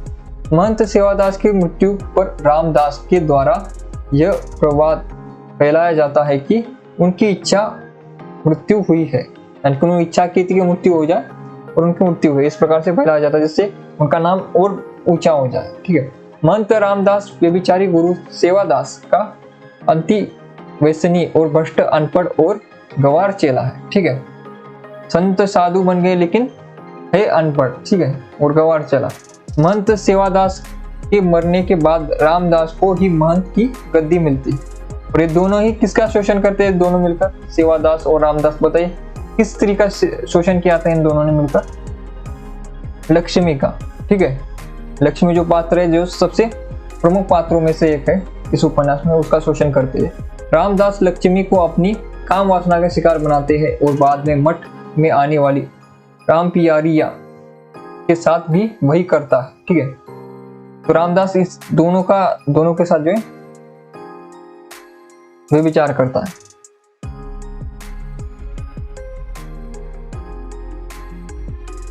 ज्योतिषी काका मेरीगंज में ब्राह्मणों का प्रतिनिधित्व पात्र है।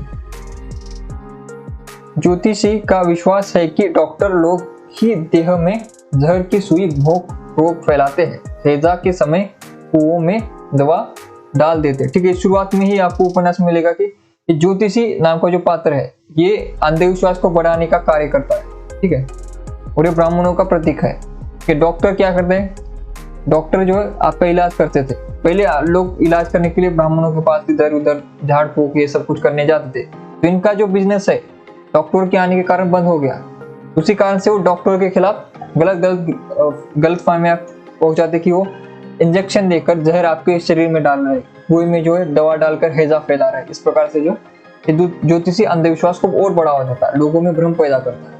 ज्योतिषी की यह भी धारणा या भ्रम है कि डॉक्टर लोग ही पूरब मुल्क कामरू पश्चिमा असम यानी कि आसाम से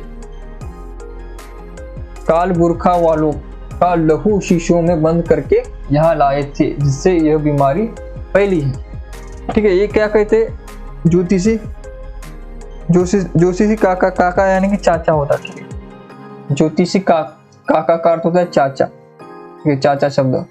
तो ये जो चाचा जी है ये क्या कहते हैं, ये डॉक्टर लोग आसाम से जो है आसाम के लोगों का खून निकालकर बोतल में लाए और यहाँ के कुओं में डाल दिए। यहाँ के लोगों के जो है इंजेक्शन मार के उनके शरीर में जहर डाल दिए, उसी की वजह से हैजा हो रहा है हमारे लोग।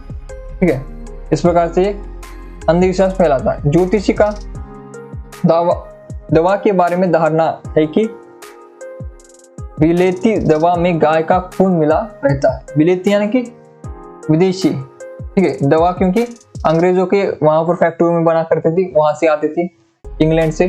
तो ये कहते कि जो डॉक्टर आपको दवा देते हैं उसमें तो गाय का खून है, उसे मत खाओ। ठीक है, ज्योतिषी पढ़ा लिखा नहीं है। ठीक है, पढ़ा लिखा नहीं है फिर भी ज्योतिषी, संस्कृत नहीं जानता है, किंतु अपनी भविष्यवाणियों से वह पूरे ग्राम समाज को भयभीत करता रहता है, अंधविश्वास फैलाता रहता है। ठीक है, ये ज्योतिषी ऐसा पात्र है, इसके पास खुद के पास कोई ज्ञान नहीं है। ठीक है, ज्ञान नहीं है, ना ही इसके पास भारतीय ज्ञान है। ठीक है, यानी कि ज्योतिष शास्त्र का भी ज्ञान नहीं है, संस्कृत भाषा का भी ज्ञान नहीं है, लेकिन फिर भी खुद को ज्योतिषी कहलाता है, लोगों को डराता है, गलत फहमी फैलाता है। ठीक है, ठीक है, ये पात्र अंधविश्वास फैलाने के लिए इस कहानी में आया है।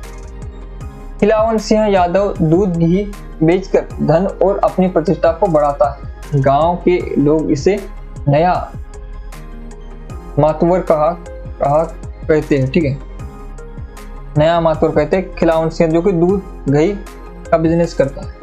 खिलावन सिंह यादव का बेटा सकलदीप अपनी नवविवाहिता पत्नी को छोड़कर किसी थिएटर कंपनी की लैला पर फिदा होकर भाग जाता है। खिलावन यादव जो कि एक अमीर आदमी है, दूध घी बेचने का बिजनेस करता है, उसका बेटे का नाम है सकलदीप, जो है नाचने वाली लैला के साथ भाग जाता है। आगे बढ़ते हैं, अभी थोड़ा सा ही बचा है, क्लास थोड़ी देर में समाप्त हो जाएगी। ठीक है, खिलावन सिंह यादव की संपूर्ण जमीन धीरे धीरे विश्वनाथ प्रसाद के यहाँ गिरवी रख दी जाती है और वो पुनः भैंस चराने लगता है। ठीक है, एक समय बिजनेस करता था दूध घी का, बड़ा आदमी हो गया था, लेकिन बाद में जो है धीरे धीरे गरीब होता है। विश्वनाथ प्रसाद आपको पता है, पूर्व तहसीलदार साहब, कमला के पिता।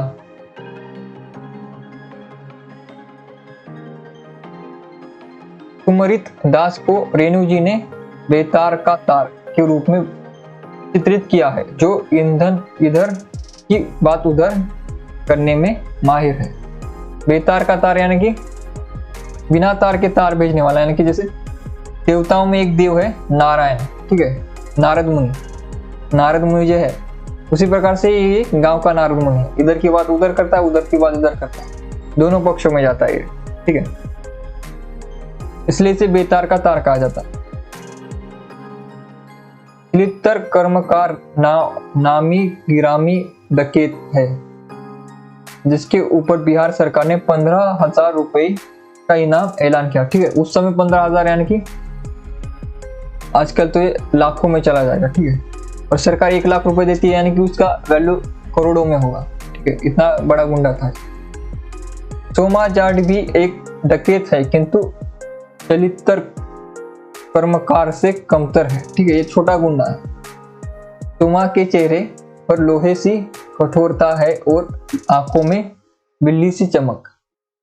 किशन महत सेवादास की काली कुर्तुतों का काला चिट्टा खोल कर रख देने वाला पात्र है।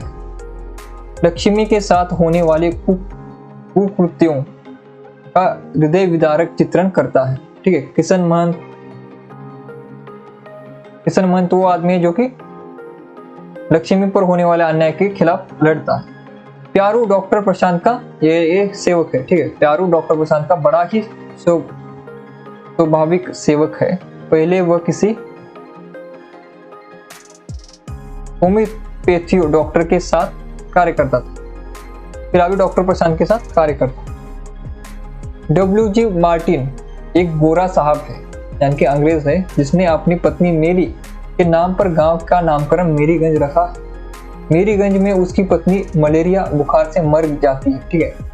ये गांव का पहले नाम कुछ और हुआ करता था, और वहां पर जो है ये मेरी मैडम और ये मार्टिन साहब आए हुए थे, और ये मेरी मैडम को क्या हुआ, मलेरिया हो गया और मर गई। फिर मार्टिन साहब को इसका बहुत दुख हुआ, फिर उन्होंने यहाँ पर एक छोटा सा अस्पताल बनवाया और अपनी पत्नी की याद में इसका नाम जो मेरीगंज कर दिया, ठीक है। जी मार्टिन मेरीगंज में नील की खेती करता है। मेला आंचल उपन्यास के एक प्रसंग में बिहार के 2 कवि विद्यापति और रामधारी सिंह दिनकर की भी चर्चा हुई, ठीक है। विद्यापति आपको पता है बिहार के कवि है, और दिनकर साहब भी बिहार के कवि है, ठीक है। उनके समकालीन ही थे दिनकर।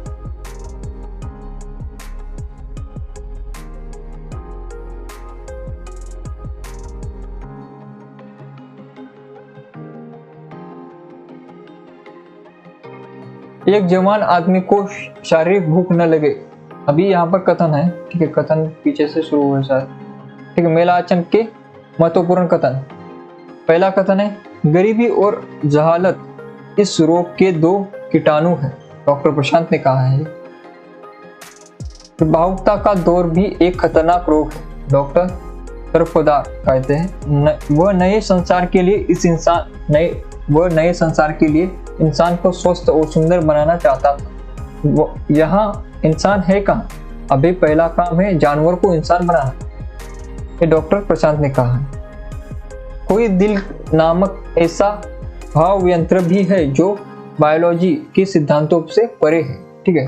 अभी बायोलॉजी को इतना शुद्ध शब्दों में लिखा गया है तो कौन होगा? ये प्रशांत ही होगा ना। बाकी गांव वालों को बायोलॉजी बोलना नहीं आता होगा, ठीक है। दिल वह मंदिर है जिसमें आदमी के अंदर का देवता वास करता है, डॉक्टर प्रशांत के कथन को समझना आसान है। शुद्ध खड़ी बोली दिखेगी, ठीक है। खड़ी बोली और अंग्रेजी शब्द शुद्ध उच्चारण, अंग्रेजी का शुद्ध उच्चारण दिखाई देगा तो आपको डॉक्टर प्रशांत लगाना है, क्योंकि गांव के किसी भी व्यक्ति को ऐसे शुद्ध हिंदी में बोलना या फिर अंग्रेजी शब्द प्रयोग करना नहीं आता, ठीक है। एक जवान आदमी को शारीरिक भूख न लगे तो वह निश्चय ही बीमार है अथवा एबनॉर्मल है, ठीक है, नॉर्मल नहीं। तो डॉक्टर प्रशांत जो है इंसानी प्रवृत्ति को बताते हैं कि ह्यूमन नेचर ही है, ठीक है, शारीरिक भूख लगना ह्यूमन नेचर। फिर ममता में फिर काम शुरू करूंगा, यही इसी गांव में मैं प्यार की खेती करना चाहता हूँ। आंसू से भीगी हुई धरती पर प्यार के पौधे लहराएंगे, मैं साधना करूंगा। ग्राम वासनी भारत माता के मेले आंचल तले, ग्राम वासनी, ठीक है। ये कहाँ से लिया गया है? ये कथन जो है पंत की कविता से आया है, ठीक है। पंत जो कि इनके फणीश्वरनाथ रेणु के लिए आदर्श गुरु हुआ करते थे। पंत की कविता से आया है।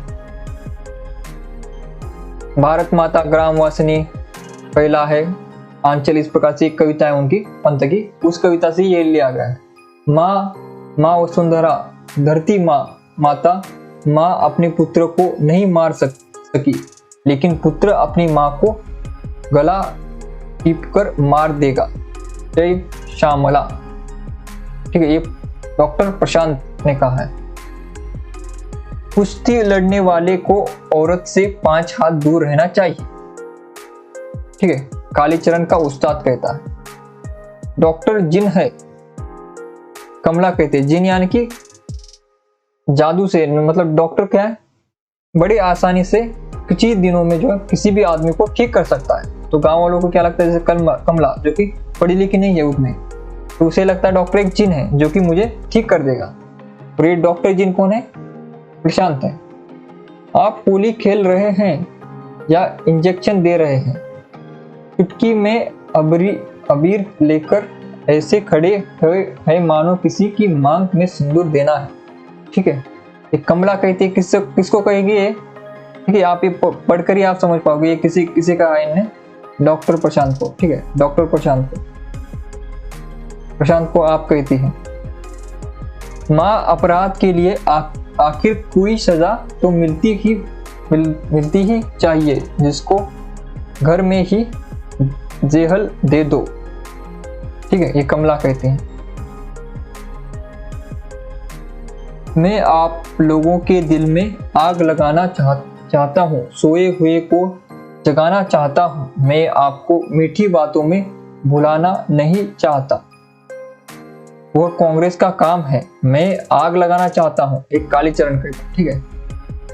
कालीचरण जो बड़ी तेजी से बड़ा लीडर बनता है, ठीक है। ऐसे ही कथन करके, ऐसे ही भाषण देकर वो धीरे धीरे बड़ा बन जाता है अपने गुरु से भी। बाप मरे तो कुंवर, माँ मरे तब टूअर,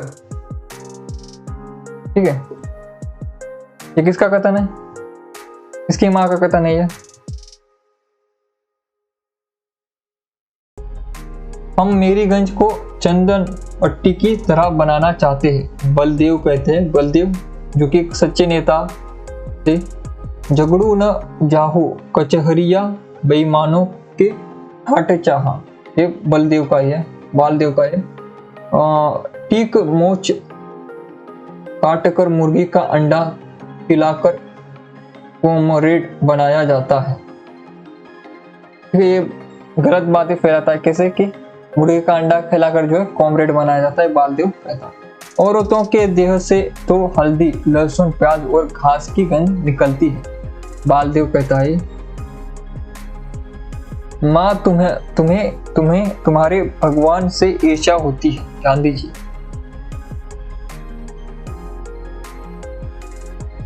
एक रामधन सांचा जग में कछु न वाचा, बावनदास। संथाल लोग गांव के नहीं बाहरी आदमी है, विश्वनाथ प्रसाद जो तहसीलदार थे। अस्पताल में कहराते हुए रोगियों के रुदन को जिंदगी का एक संगीत समझकर उपभोग करना ही डॉक्टर का कर्तव्य नहीं, ठीक है। डॉक्टर ममता जो कि डॉक्टर प्रशांत की मित्र थी और उसे एक मार्गदर्शक की तरह हमेशा सलाह दिया करती थी, ठीक है। ओह प्रशांत, तुम कितने बड़े हो, कितने महान, ये ममता कहती है, ठीक है।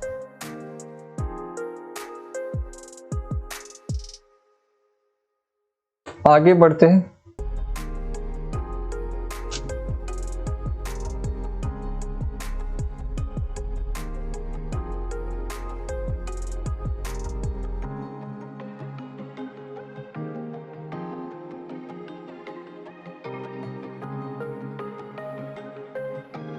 अढ़ाई हाथ का सांप, डायन का मंत्र भी 2.5 अक्षरों का होता है और डायन का भेजा हुआ सांप 2.5 हाथ का पार्वती की माँ के संदर्भ में लोग कहते हैं, ठीक है। क्योंकि पार्वती माँ जो है, पार्वती मौसी, वो क्या विधवा है और उसे क्या समझते लोग, ये कि डायन है, कुछ जादू टोना करती है।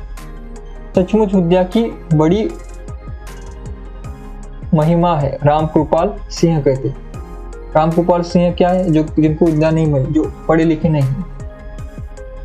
अंधा आदमी जब पकड़ता है तो मानो उसके हाथों में मगरमच्छ का बल आ जाता है। अंधों की पकड़ लाख जतन करो, मुट्ठी टस से मस नहीं होगी। सेवादास के संबंध में, क्योंकि सेवादास बाद में क्या है? अंधा हो जाता है। यह 3 रंग का झंडा, 3 रंग का झंडा कौन सा है?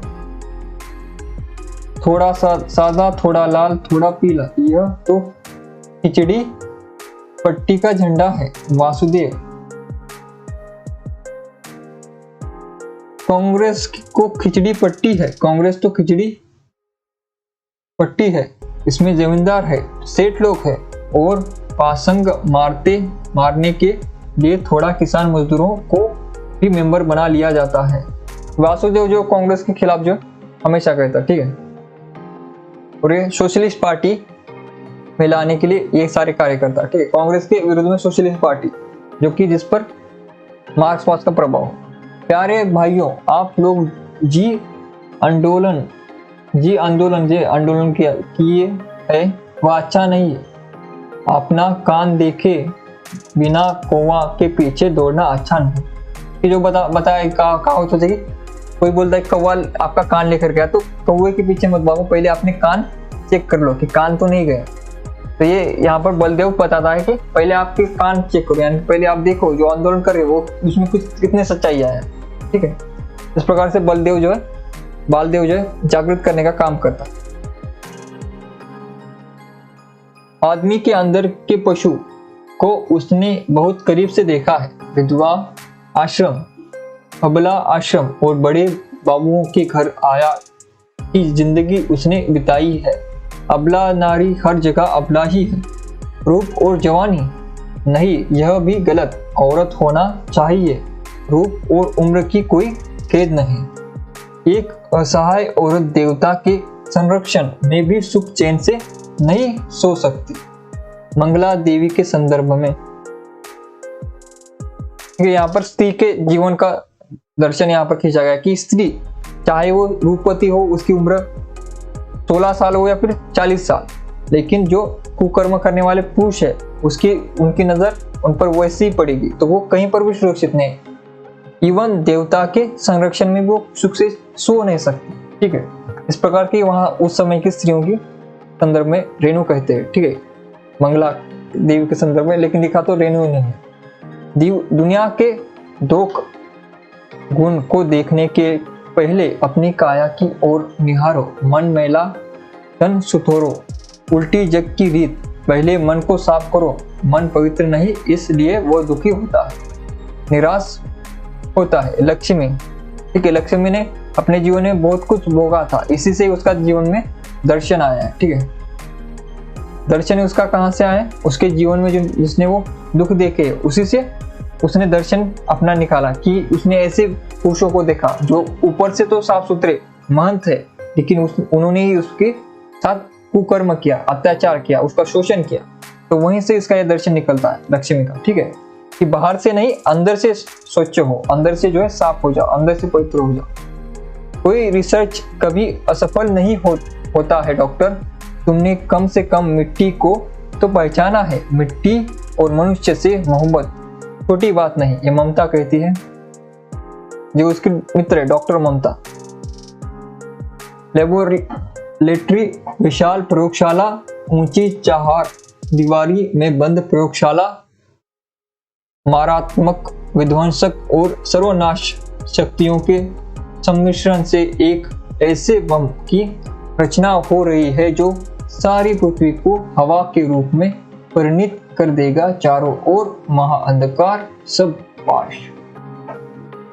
ठीक है, ये कहां से आया है ये कथन आया जब उस समय आपको पता है अमेरिका परमाणु बम और ये सब कुछ चल रहा था, ठीक है। द्वितीय विश्व युद्ध जब खत्म हुआ था 1945 में, जो परमाणु बम गिराए गए थे, वो उसी समय में एक कथा भी लिखी गई है, उसी समय की है। तो जब हिरोशिमा नागासाकी पर बम गिराए गए थे, उसी समय की ये कथा है। तो ये वहीं से ये आ जाता है, ठीक है, वहीं से कथन आता है, उसी को देखकर लिखा गया है। प्रकृति, पुरुष, अंडपिंड, मिट्टी और मनुष्य के शुभ चिंतकों की छोटी सी टोली अंधेरे में टटोल रही है। ये डॉक्टर प्रशांत का कथन था। अभी मेला आंचल पर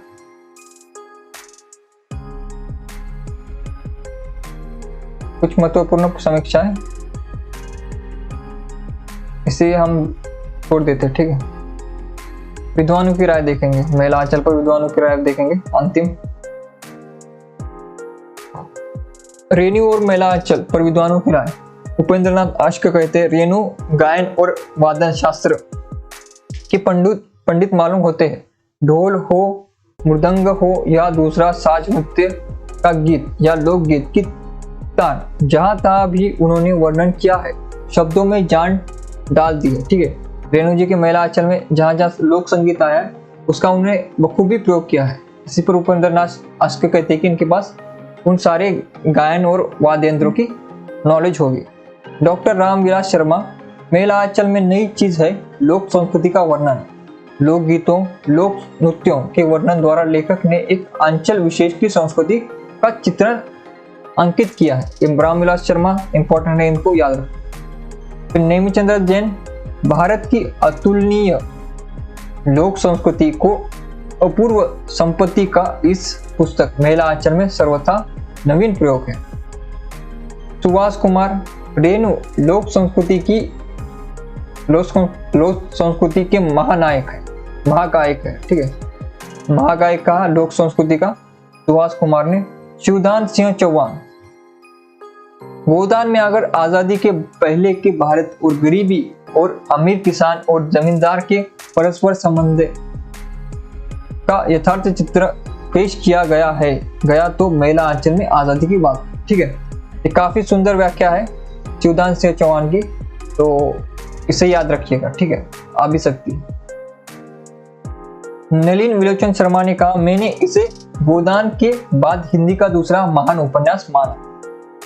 गोदान के बाद दूसरा महान उपन्यास, गोदान के साथ इसकी तुलना बार बार होती है। उसका कारण क्या है, शिवदान सिंह चौहान ने यहाँ पर लिखा भी है उसके बारे में, ठीक है। गोदान पहले की है, आजादी से पहले से भारत की जनता, और आजादी के बाद की भारत की जनता देखनी हो तो आपको मेला आंचल पढ़ना चाहिए। डॉक्टर अशोक कुमार, आलोक, रेणु के मन पर गांव की मिट्टी का मोह सवार था। ग्रामीण संस्कृति, लोक कला, लोकगीत, संगीत, नृत्य, बोलचाल, रहन सहन आदि से उन्हें बेहद लगाव था। अभी इंद्र प्रकाश कहते, धार्मिक व्यभिचार एवं भ्रष्टाचार की टाइपोलॉजी को मनमाना विस्तार दिया है, जो उपन्यास के एक आवश्यक परिप्रेक्ष्य के रूप में महत्वपूर्ण है, परंतु यथार्थ की दृष्टि से बहुत कमजोर। डॉक्टर गोपाल राय, हमारी दृष्टि मेला आंचल के उन्हीं पक्षों पर रही है जिनकी और आलोचकों का ध्यान तो गया है, पर उनका वैज्ञानिक ढंग से विवेचन अब तक नहीं हो पाया। और डॉक्टर गोपाल राय और कहते, मेला आंचल में मूल ढांचे के रूप में रेणु ने सुपरिचित कथा प्रविधि, दृश्यात्मक परिदृश्यात्मक को ही ग्रहण किया, जिसमें बारी बारी से दृश्यात्मक एवं परिदृश्यात्मक प्रविधियों को ग्रहण किया जाता है। विजन की अस्पष्टता के कारण शिल्प की दृष्टि से भी मेला आंचल का अत्यंत कमजोर हो गया, ठीक है। इसमें विजन की कमजोरी है, इस प्रकार से आलोचना गोपाल राय ने की है। फिर रामविलास शर्मा कहते हैं, फिर भी मेला आंचल का एक महत्वपूर्ण पक्ष है जो उसे प्रेमचंद की परंपरा से जोड़ता है। बहुत कम उपन्यासों में पिछड़े हुए गांवों के वर्ग संघर्ष, वर्ग शोषण और वर्ग अत्याचारों का ऐसा जीता जागता चित्रण मिलेगा, ठीक है। जो आपको गोदान में मिलता है, वर्ग संघर्ष, वर्ग शोषण, वर्ग अत्याचार, वही सारा जो मेला आंचल में आपको मिल जाएगा। रामविलास शर्मा, गोदान और मेला आंचल में अंतर यह है कि गोदान प्रेमचंद का आखिरी और मेला आंचल रेणु का प्रथम उपन्यास था। यह तथ्य अवाक कर देने वाला है, ठीक है। जो गोदान प्रेमचंद ने अपने पूरे जीवन में जो समझा, जो सीखा, जो जाना, उसके बाद लिखा गोदान, ठीक है। यानी कि उनका पूरा अनुभव परिपक्व हो गए थे। अंतिम रचना यानी कि सबसे परिपक्व रचना उनकी, उन्होंने जितना भी जीवन जिया, उसने सारे जीवन में उन्होंने जितना लिखा, जितना पढ़ा, जितना सुना, उसके बाद उन्होंने गोदान लिखी, तो उतनी महान काव्य हुई। और महिला आंचल जो कि एक छोटे से नई लड़की ने लिखा, पहली रचना है उसकी, और वो गोदान के समकक्ष हो गई, ठीक है। ये देखकर जो रामविलास शर्मा कहते हैं कि इस तथ्य से सब लोग अवाक हो जाएंगे, ठीक है। आश्चर्यचकित करने वाला तथ्य ये है कि महिला आंचल रेणु की प्रथम उपन्यास है, यानी कि शुरुआत कर रहे हैं रेणु कथा का, और यहाँ पर गोदान उनकी अंतिम है प्रेमचंद की, लेकिन उसकी समकक्ष हो गई, यानी कि इसमें कुछ खास बात। यहाँ पर हमारा जो महिला आंचल समाप्त होता है। इसके पात्र आपको याद रखना है, इसमें जो प्रमुख पात्र है, प्रमुख